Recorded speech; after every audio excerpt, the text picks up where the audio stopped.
Hello everyone. So far in this series on data structures, we have talked about some of the linear data structures like array, linked list, stack, and queue. In all these structures, data is arranged in a linear or sequential manner, so we can call them linear data structures. And we have also talked about tree, which is a non-linear data structure. Tree is a hierarchical structure. Now, as we understand, data structures are ways to store and organize data, and for different kinds of data we use different kinds of data structures.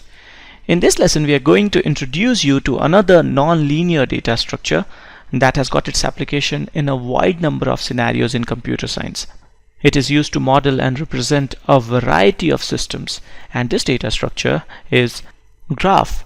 When we study data structures, we often first study them as mathematical or logical models.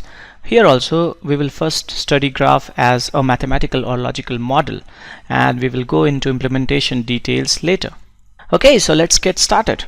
A graph, just like a tree, is a collection of objects or entities that we call nodes or vertices connected to each other through a set of edges. But in a tree, connections are bound to be in a certain way. In a tree, there are rules dictating the connection among the nodes. In a tree with n nodes, we must have exactly n-1 edges.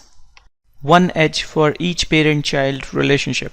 As we know, an edge in a tree is for a parent-child relationship, and all nodes in a tree except the root node would have exactly one parent. And that's why if there are n nodes, there must be exactly n-1 edges. In a tree, all nodes must be reachable from the root, and there must be exactly one possible path from root to a node. Now in a graph, there are no rules dictating the connection among the nodes. A graph contains a set of nodes and a set of edges, and edges can be connecting nodes in any possible way. Tree is only a special kind of graph. Now, graph as a concept has been studied extensively in mathematics. If you have taken a course on discrete mathematics, then you must be knowing about graphs already. In computer science, we basically study and implement the same concept of graph from mathematics. The study of graphs is often referred to as graph theory.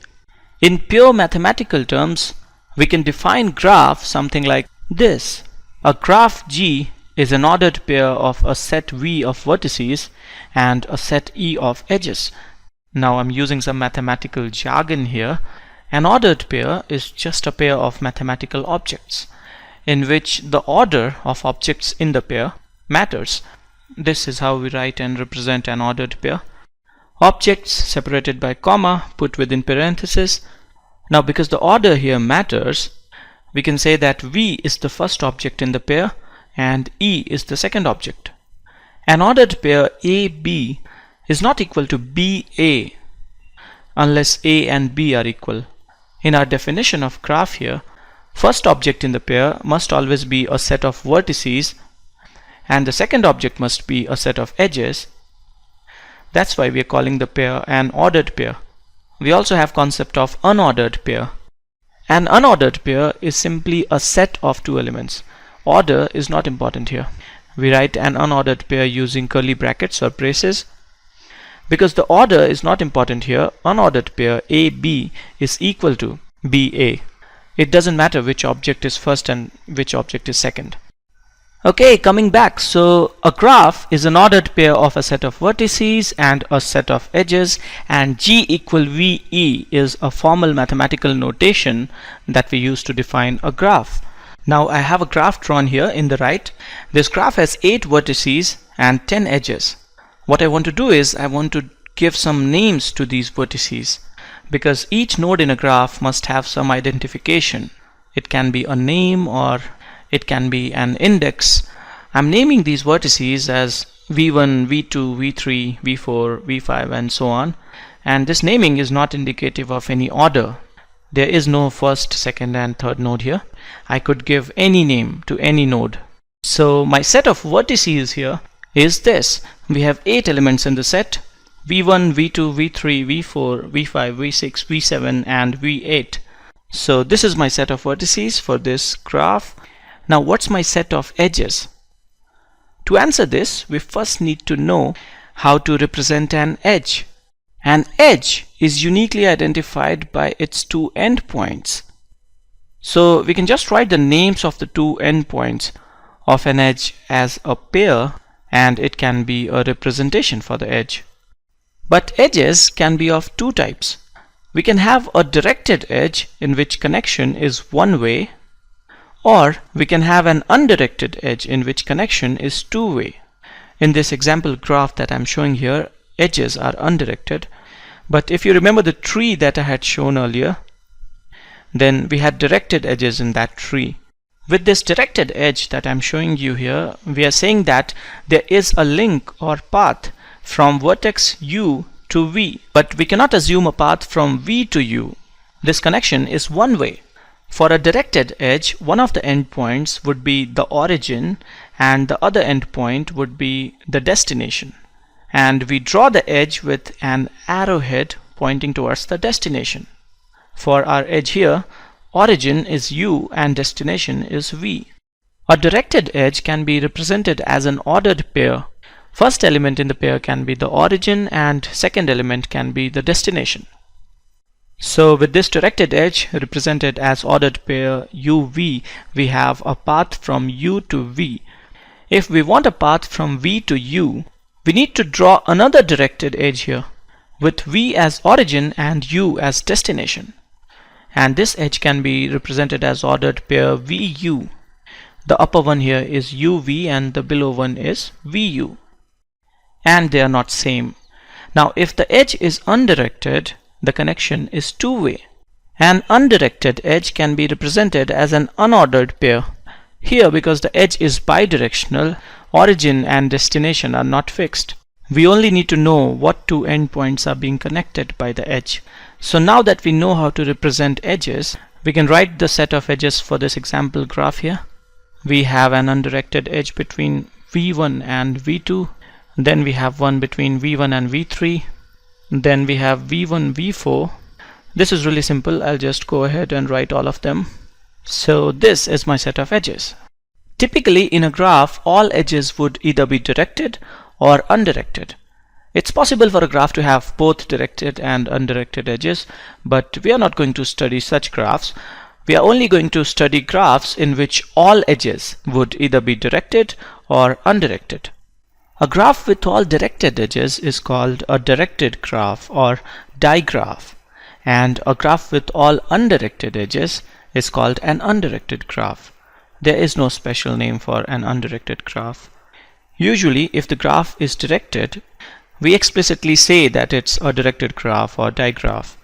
So these are two types of graph: directed graph or digraph in which edges are unidirectional or ordered pairs, and undirected graph in which edges are bidirectional or unordered pairs. Now, many real-world systems and problems can be modeled using a graph. Graphs can be used to represent any collection of objects having some kind of pairwise relationship. Let's have a look at some of the interesting examples. A social network like Facebook can be represented as an undirected graph. A user would be a node in the graph, and if two users are friends, there would be an edge connecting them. A real social network would have millions and billions of nodes. I can show only few in my diagram here because I'm short of space. Now, social network is an undirected graph because friendship is a mutual relationship. If I'm your friend, you are my friend too. So connections have to be two-way. Now, once a system is modeled as a graph, a lot of problems can easily be solved by applying standard algorithms in graph theory. Like here in this social network, let's say we want to do something like suggest friends to a user. Let's say we want to suggest some connections to Rama. One possible approach to do so can be suggesting friends of friends who are not connected already. Rama has 3 friends, Ella, Bob, and Katie, and friends of these 3 that are not connected to Rama already can be suggested. There is no friend of Ella which is not connected to Rama already. Bob, however, has 3 friends, Tom, Sam, and Lee, that are not friends with Rama, so they can be suggested. And Katie has 2 friends, Lee and Swati, that are not connected to Rama. We have counted Lee already, So in all, we can suggest these 4 users to Rama. Now, even though we described this problem in context of a social network, this is a standard graph problem. The problem here in pure graph terms is finding all nodes having length of shortest path from a given node equal to 2. Standard algorithms can be applied to solve this problem. We'll talk about concepts like path in a graph in some time. For now, just know that the problem that we just described in context of a social network is a standard graph problem. Okay, so a social network like Facebook is an undirected graph. Now let's have a look at another example. Interlinked web pages on the internet or the World Wide Web can be represented as a directed graph. A web page that would have a unique address or URL would be a node in the graph, and we can have a directed edge if a page contains link to another page. Now once again, there are billions of pages on the web, but I can show only few here. The edges in this graph are directed because the relationship is not mutual this time. If page A has a link to page B, then it's not necessary that page B will also have a link to page A. Let's say one of the pages on mycodeschool.com has a tutorial on graph, and on this page I have put a link to Wikipedia article on graph. Let's assume that in this example graph that I'm showing you here, page P is my mycodeschool tutorial on graph with this address or URL mycodeschool.com/videos/graph.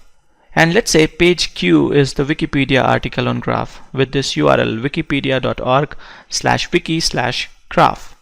Now on my page, that is page P, I have put a link to Wikipedia page on graph. If you are on page P, you can click on this link and go to page Q. But Wikipedia has not reciprocated to my favor by putting a link back to my page. So if you are on page Q, you cannot click on a link and come to page P. Connection here is one way. And that's why we have drawn a directed edge here. Okay, now once again, if we are able to represent web as a directed graph, we can apply standard graph theory algorithms to solve problems and perform tasks. One of the tasks that search engines like Google perform very regularly is web crawling. Search engines use a program called Web Crawler that systematically browses the World Wide Web to collect and store data about web pages. Search engines can then use this data to provide quick and accurate results against search queries. Now, even though in this context we are using a nice and heavy term like web crawling is basically graph traversal, or in simpler words, act of visiting all nodes in a graph. And no prizes for guessing that there are standard algorithms for graph traversal. We'll be studying graph traversal algorithms in later lessons. Okay, now the next thing that I want to talk about is concept of a weighted graph. Sometimes in a graph, all connections cannot be treated as equal. Some connections can be preferable to others. Like for example, we can represent intercity road network, that is the network of highways and freeways between cities, as an undirected graph. I'm assuming that all highways would be bidirectional. Intracity road network, that is road network within a city, would definitely have one-way roads, and so intracity road network must be represented as a directed graph, but intercity road network in my opinion can be represented as an undirected graph. Now clearly we cannot treat all connections as equal here. Roads would be of different lengths, and to perform a lot of tasks, to solve a lot of problems, we need to take length of roads into account. In such cases, we associate some weight or cost with every edge. We label the edges with their weights.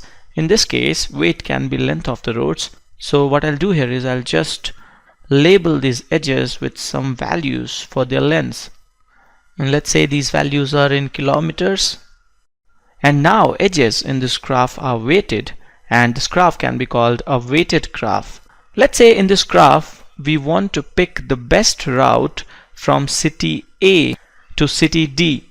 Have a look at these 4 possible routes. I'm showing them in different colors. Now if I would treat all edges as equal, then I would say that the green route through B and C and the red route through E and F are equally good. Both these paths have 3 edges. And this yellow route through E is the best because we have only 2 edges in this path. But with different weights assigned to the connections, I need to add up weights of edges in a path to calculate total cost. When I'm taking weight into account, shortest route is through B and C. Connections have different weights, and this is really important here in this graph. Actually, we can look at all the graphs as weighted graphs. An unweighted graph can basically be seen as a weighted graph in which weight of all the edges is same, and typically we assume the weight as 1. Okay, so we have represented intercity road network as a weighted undirected graph.